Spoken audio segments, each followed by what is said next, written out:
करणं कितपत योग्य आहे, त्याच्यामुळे किती संसार उद्ध्वस्त झालेले पाहिले असतील. पाहिलेत का नाही पाहिलेत ना, की त्या व्यसनांमुळे जे आहे घरामध्ये ते पण विकून टाकावं लागतंय, अशा परिस्थिती पण निर्माण झाल्या आहे. मग अशी व्यसनं आपण का करायची आणि त्याच्या आहारी का जायचं? मग व्यसन करायचं तर तुम्ही पुस्तक वाचायचं व्यसन करा ना. तुम्हाला व्यसन काही खायचं करायचं असेल तर फ्रुट्स खायचं करा, चांगलं काहीतरी खाण्याचं करा, की जो पैसा मार्गी लागेल आणि तुमचं शरीर स्वास्थ्यही चांगलं राहणार आहे. तर गैरवर्तन काय करतात, की एखाद्या मुलीचं नाव घेतलं का हां तू तिचं नाव घेतो ना, मी दुसरीचं घेतो, म्हणजे ही वृत्ती वाढते, रियालिटी आहे ना ती. मग हेच जर आपल्या बहिणीबरोबर झालं तर आपल्याला किती वाईट वाटतं. मग तेव्हा आपण त्या मुलाला जाऊन मारून येतो डायरेक्ट, तू माझ्या बहिणीकडे कसा बघू शकतो. पण ज्यावेळी आपण दुसऱ्याच्या बहिणीकडे बघतोय आणि ही गोष्ट करतोय, मग तेव्हा आपल्याला वाटतं हे योग्य आहे. तर ही गोष्ट लक्षात घ्या, याच्यात वाईट नाही, आकर्षण वाटणं.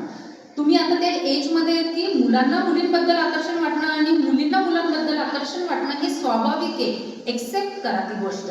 तुम्हाला एखादी व्यक्ती आवडत असेल, एक्सेप्ट करा, पण ती गोष्ट त्या व्यक्तीला सांगू नका.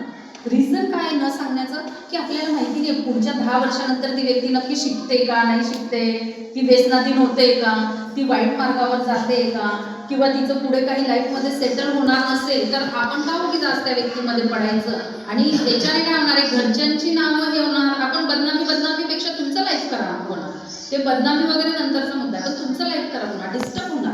रिझन काय, ह्या वयात एज्युकेशन पहिले इम्पॉर्टंट आहे. तर आपण अनेक अशी उदाहरणं आहेत माझ्याकडे की जे 10वी 12वी मध्ये जर असं काही गोष्टी केल्या ज्यांनी, तर त्यांचं लाईफ पूर्णपणे डिस्ट्रॉय झालेलं मी बघितलंय.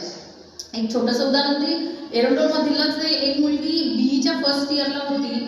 बीईच्या फर्स्ट इयरला असताना तिला एक मुलगा आवडला, त्यांनी पळून जाऊन लग्न केलं. ठीक आहे, तो मुलगा 200 का 300 रुपये रोजाने जाणारा बीईच्या फर्स्ट इयरची मुलगी, आणि आज काय काम करते तर धुणं भांडे करायचे काम करते. जर तेच आई वडिलांकडे राहिली असती तर बीई कंप्लीट करून कदाचित दुसरं चांगलं काही मिळालं असतं. तर आपण हे समजून घ्या, प्रेम वेगळी गोष्ट आहे, लाईफ जगणं वेगळी गोष्ट आहे. दोघं एकत्र कधीच होऊ शकत नाही आणि प्रेमाने पोट भरत नाही, हे पहिले डोक्यात ठेवा. प्रेम करायचे ना, मी विरुद्ध नाही आहे प्रेमाच्या. मला असं वाटतं करायचे ना योग्य वेळी करा. योग्य वेळी काय, तर त्याचं पण उदाहरण देते. साक्षी देशमुख तुम्हाला माहिती असेल, मला माहिती नाही, भोपाळची कलेक्टर आहे जी पहिल्या 5 मध्ये आली आहे. तिने काय केलं, तिने बीई केलं पहिल्या अटेम्प्टमध्ये, पहिल्या 5 मध्ये कलेक्टर झाली. तिने जे लग्न केलं ते ज्यावेळी ती ट्रेनिंगला गेली त्यावेळी तिला वाटलं की तो मुलगा कलेक्टर झालेला आहे, तो पण ती पण कलेक्टर झालेली आहे. तेव्हा त्यांनी मॅरेज केलं. ते मॅरेजला आपण म्हणू नाही शकत ते वाईट आहे. रिझन ते समजून आणि विचारपूर्वक केलेलं लग्न आहे. म्हणून ही गोष्ट डोक्यात ठेवा की लग्न करायचं ना तुम्हाला, तर विचारपूर्वक करायचं. हे तुम्हाला ह्या वयात सांगणं का गरजेचं आहे, कारण की ह्या वयातच जास्त प्रमाण असं वाढतं की हा मुलगा आवडतोय, ती मुलगी आवडते, मग कुठं तरी पळून जायचंय, कुठं तरी काही करायचंय. ह्या गोष्टी, या मुद्द्यावर मी जास्त याच्यासाठीच बोलते की ह्या गोष्टी करूच नका म्हणण्यापेक्षा डोक्यात येणार आहे, तुम्हाला आवडणार आहे, डोक्यात ठेवा. 10 वर्षानंतर बघा की खरोखर तो मुलगा शिकला का, खरोखर ती मुलगी शिकली का, खरोखर कॅपेबल आहे का आपण त्याच्याशी. कारण की हे फिजिकल अट्रॅक्शन असतं. 10 वर्षानंतर तुम्हाला दुसराच व्यक्ती आवडणार आणि जो चांगला करिअरमध्ये सेट झालेला असेल, ज्याचं सगळं फॅमिली बॅकग्राऊंड चांगलं असेल ते आवडणार. का, कारण की तेव्हा तुम्हाला मॅच्युरिटी लेवल कंप्लीट आलेली असते आणि मग आपल्याला तेव्हा कळतं की नाही माझ्यासाठी लाईफ पार्टनर कोण योग्य आहे. म्हणून डिवोर्सचं प्रमाण किती वाढलं आहे आता, तर हे रिझन हेच आहे की झटपट काहीतरी निर्णय घ्यायचा, लग्न करायचे आणि लगेच डिवोर्स होतोय. म्हणजे काय, तर वैचारिकता कुठंतरी लोप पावत चालली आहे. तर हेच वय आहे तुमचं की याच्यात वैचारिकतेने निर्णय घ्या. काहीही गोष्टींची घाई करू नका. शरीरात बदल होत आहे, अट्रॅक्शन वाटणार आहे, आवड वाटणार आहे, त्याच्यात वाईट काही नाही आहे. समजून घ्या, ठीक आहे, वाटतं काही वाटत नाही त्याच्यामध्ये, राहू द्यायचं. 10 वर्ष शिक्षण कंप्लीट करायचं. जे पण तुम्हाला एज्युकेशन घ्यायचं असेल, फील्ड कोणतंही असो, त्याच्यामध्ये आपला 100% देणं, टॉप करायचा प्रयत्न करणं, एवढं करायचं. आणि मग त्यानंतर पुढचं फॅमिलीला सांगून, आईवडिलांना सांगून पुढचे डिसिजन घ्यायचे. म्हणजे काय, तर या जगामध्ये लक्षात ठेवायचं, तुमच्या आईवडिलांइतके तुमचं चांगलं बघणारे कोणीही तिसरी व्यक्ती राहू शकत नाही. जरी मी म्हटले मी राहणार, टीचर्स राहतील, आम्ही बाहेरची लोक आहे. एक गोष्ट लक्षात ठेवायची, जगामध्ये तुमची किती बेस्ट फ्रेंड असली तरी तिला विचारा की तुझ्यापेक्षा मार्क्स मला जास्त मिळाले तर तुला आनंद होणार आहे का. आणि तेच तुमच्या वडिलांना विचारा की तुम्ही जे पण असाल त्या वडिलांपेक्षा तुम्ही जर वरची डिग्री घेतली तर त्यांना निश्चित आनंद होणार का वाईट वाटणार. आनंद होणार. म्हणून ही गोष्ट कायम लक्षात ठेवा की एकमेव आई वडील असे जगामध्ये की ज्यांना आपल्यापेक्षा आपला मूल मोठा झालेला बघायचा आहे, मोठ्या हुद्द्यावर गेलेला बघायचा आहे. तिसऱ्या कोणालाही तसं वाटत नाही. सगळेजण मार्गदर्शन करणार, तुम्हाला चांगलंच करतील, पण त्याच्यातलं चांगलं काय आहे आपल्याला ते घ्यायचं आहे. म्हणून मित्रांच्या दबावाला कोणीही बळी पडू नका, व्यसनाधीनतेकडे बिलकुल जाऊ नका, कारण की ते म्हणजे आपण आपल्या आजारांना आत्ताच निमंत्रण देणं आहे. म्हणून मग वयाच्या आता 40-45 मध्ये अटॅकचं प्रमाण का वाढलं, कॅन्सरचं प्रमाण वाढलं, अनेक गोष्टींचं प्रमाण, खाणं आपलं चांगलं राहिलं नाही, तर ह्या सगळ्या गोष्टी त्याला अनेक मानसिक ताण त्याला एक कारण आहे मोठं. तर हे सगळं ते कोणाला केव्हा येईल आजार ते नाही सांगतायत, पण आपण काय प्रिकॉशन घेऊ शकतो ते तर आपल्या हातात आहे.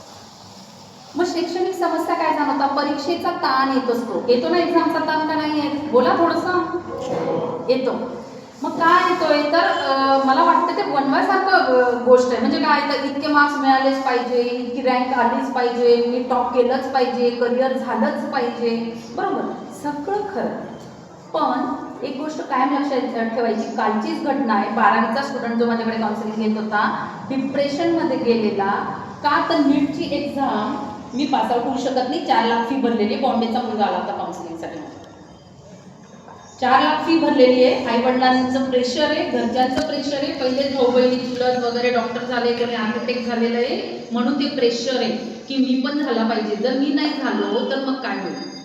मग ही गोष्ट मग मला 10वी त्याचा प्रश्न काय मला की मला का वाटलं 10वीला की मी नीट पास होऊ शकतो आणि आज मला 12वीला असं का वाटतंय की मी नाही पास होऊ शकत. रिझन 10वीला मॅच्युरिटी लेवल आलेली नव्हती, समजत नव्हतं चांगलं काय वाईट काय हे माझ्याने पेलवू शकतं का, फक्त फ्लोमध्ये जायचं आणि घेऊन टाकायचं करायचं.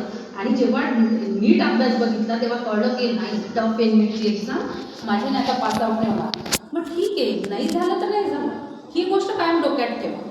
तुम्ही फील्ड कोणतंही निवडा, समजा तुम्हाला वाटतं मी डॉक्टर व्हावं, इंजिनियर व्हावं, अनेक फील्ड आहेत आणखी, हे तर फक्त एक रुळलेले फील्ड आहे, असं अनेक फील्ड आहे. पण तुम्हाला वाटलं नाही मी ते जे तुम्हाला पाहिजे ते नाही झालं, तर कधी पण एक गोष्ट लक्षात ठेवायची की नाही झालं म्हणजे त्याच्यापेक्षा बेटर तुमच्या लाईफमध्ये मिळणार. खास करून मुलं मुलींना आणखी एक गोष्ट सांगते, हे अभ्यासाच्या बाबतीत झालं, पण बऱ्याचदा काही जणांना प्रेम असते एखाद्यावर आणि तो नाही मिळाला म्हणजे लाईफ संपलं, ही जी फिलिंग येते. तर लक्षात ठेवायचं तेव्हा की याच्यापेक्षा बेटर काहीतरी मिळणार, म्हणून हे नाही मिळालं. तर ही फिलिंग डोक्यात ठेवायची, चांगलंच मिळणार असतं आपल्याला आणि आपल्या लाईफमध्ये चांगलं लिहिलेलं असतं, ते मिळणारच आहे तुम्ही काहीही केलं तरी. म्हणून त्या दृष्टीने पहिले प्रयत्न करा. मग अभ्यासामध्ये काय होतंय, प्रचंड ताण येतोय, कॉम्पिटिशन इतकी आहे.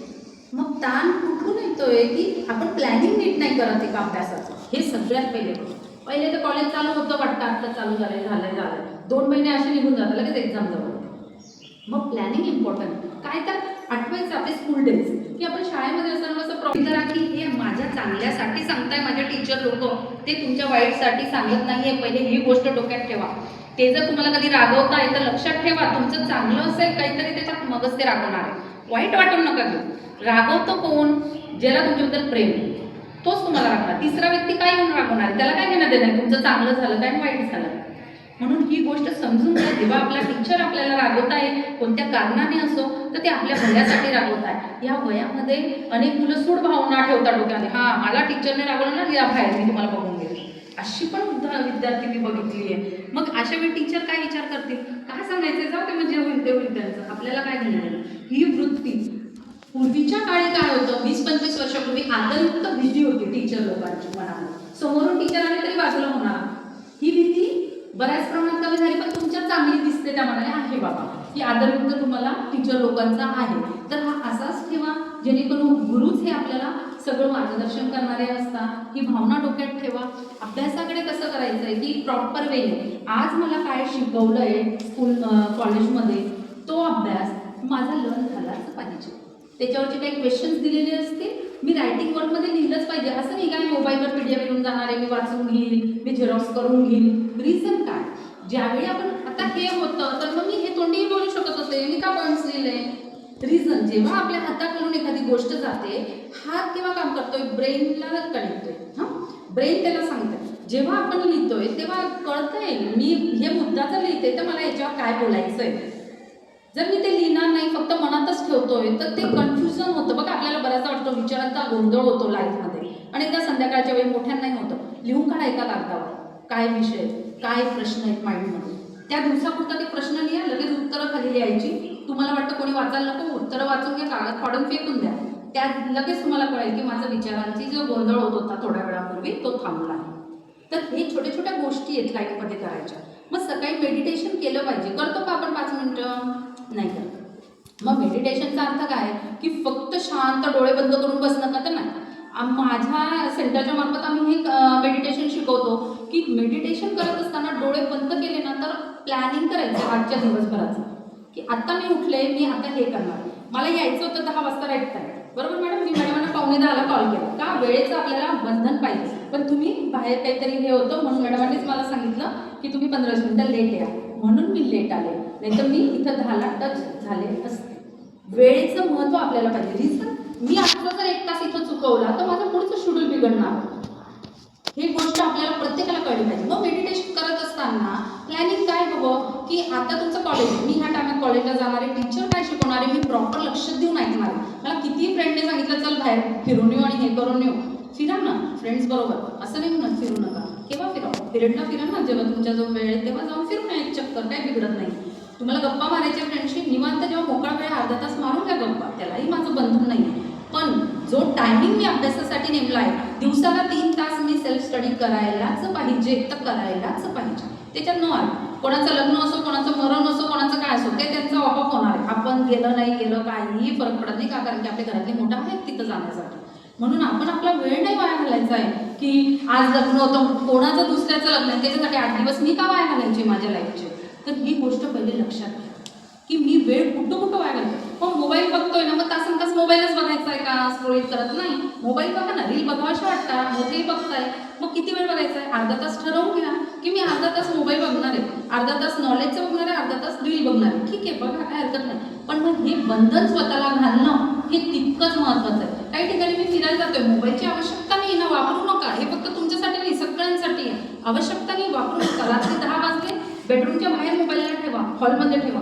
गरज नाही त्याला उशिरा ठेवायची. का? जेव्हा तुम्हाला शांत झोप लागणार आहे तेव्हा दुसऱ्या दिवशी तुम्ही फ्रेश होणार. जेव्हा फ्रेशपणे उठणार आहे, कॉलेजला चित्त लागणार, त्याचा इम्पॅक्ट अभ्यासावर होणार आहे. Planning important. व्यवस्थित पद्धतीने कोणते विषय 6 सब्जेक्ट असतील ना तुम्हाला? 6 विषय आहेत म्हणजे काही विशेष नाही आहे. 6 विषय, किती युनिट येणार आहे, कोणत्या विषयांना कशा पद्धतीने केलं पाहिजे याचं चांगलं प्लॅनिंग करायचं आणि मग त्या पद्धतीने अभ्यास करायचा. आता बघा, बरेचदा जे शरीरातील बदलांमुळे लैंगिक जाणीव आणि गैरसमज काय काय होत असतात. तर किशोरांमध्ये कुतूहल वाढतं की काय आहे त्याच्यामध्ये. मग ते यूट्यूबला काहीतरी सर्च करत बसणार, कोणते तरी असे व्हिडिओ की जे अडल्टसाठी पण नाही आहे, पण तिथं नाव दिलं जातं अडल्टसाठी व्हिडिओ. अडल्टसाठी पण नाही आहे, कोणासाठीच नसतं असले व्हिडिओ. तर ते व्हिडिओ बघत राहणं आणि काहीतरी सर्च करणं, मोबाईल तर हातातच आहे. मग ह्या गोष्टी करणं, मित्रांना फॉरवर्ड करणं हे कुठंतरी थांबवलं पाहिजे. जर तुम्हाला त्याच्यात जर कुतूहल असेल तर नीट डॉक्टरकडे जाऊन विचारून घ्या की ही गोष्ट काय, कशा पद्धतीने, रिझन काय. तर तुम्हाला योग्य वयामध्ये जर योग्य माहिती मिळाली तर तुम्ही कुठंतरी भरकटणार नाही. त्यानंतर तुम्हाला त्याच्याबद्दल सुरक्षितता, आपलं वर्तन कसं पाहिजे त्या दृष्टीने याची जाणीव जेव्हा होणार तर हे टीन एज जायला एकदम सोपं जाईल आणि तुम्हाला जाणवणार नाही की माझं